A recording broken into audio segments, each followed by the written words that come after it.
There is like a governance structure. So we have a steering committee that's made up of the CEOs, and they are going to say, okay, yes, these are the things that final validation as to what we need.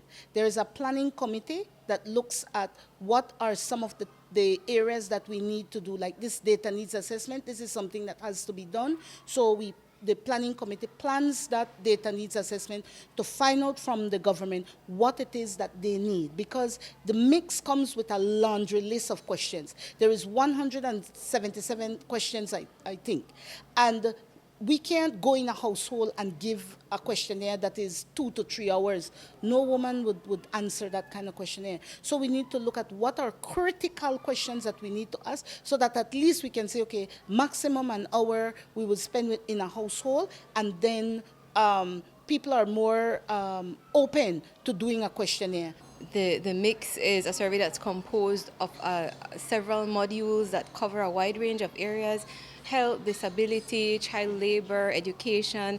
And so with all of these modules that are available to us, what we need to do is prioritize. So we are today hearing from our stakeholders, our data users, to get an idea of what their data needs are. And so we can, as we are designing what will go into this survey, we can make decisions on what the priority modules and questions will be for the mix. I work at the Ministry of Economic Development, and we are responsible for implementing and monitoring the medium-term development strategy, which is the government's plans, policies, and programs for the next 5 years. So a lot of the work that we do, the implementation of the MTDS, will rely on the implementation of the internal ministries, of the line ministries. So whatever modules they find necessary for their ministries to strengthen their capacity and their data sources within their ministries will feed into the successful implementation of the MTDS overall.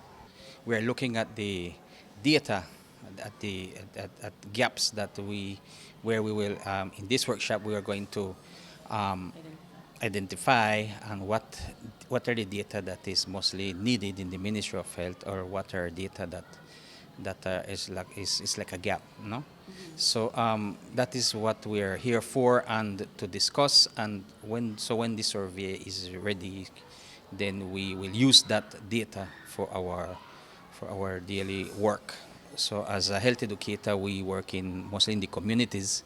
So we work with community health workers. So that information we will provide to them, so that we could enforce, so we could strengthen, right, the work that we're doing in our communities. This data, it helps really to inform all of our national development and sector planning.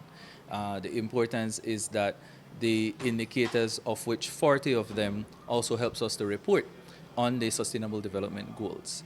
And so specific to that is that the richness of the information, if I could use that terminology, is only available in the mix. Understanding that in terms of a limitation as a country, we don't have a national data collection exercise outside of the census, or, for example, the mix, or more frequently the labor force survey, which is, of course, limited in itself.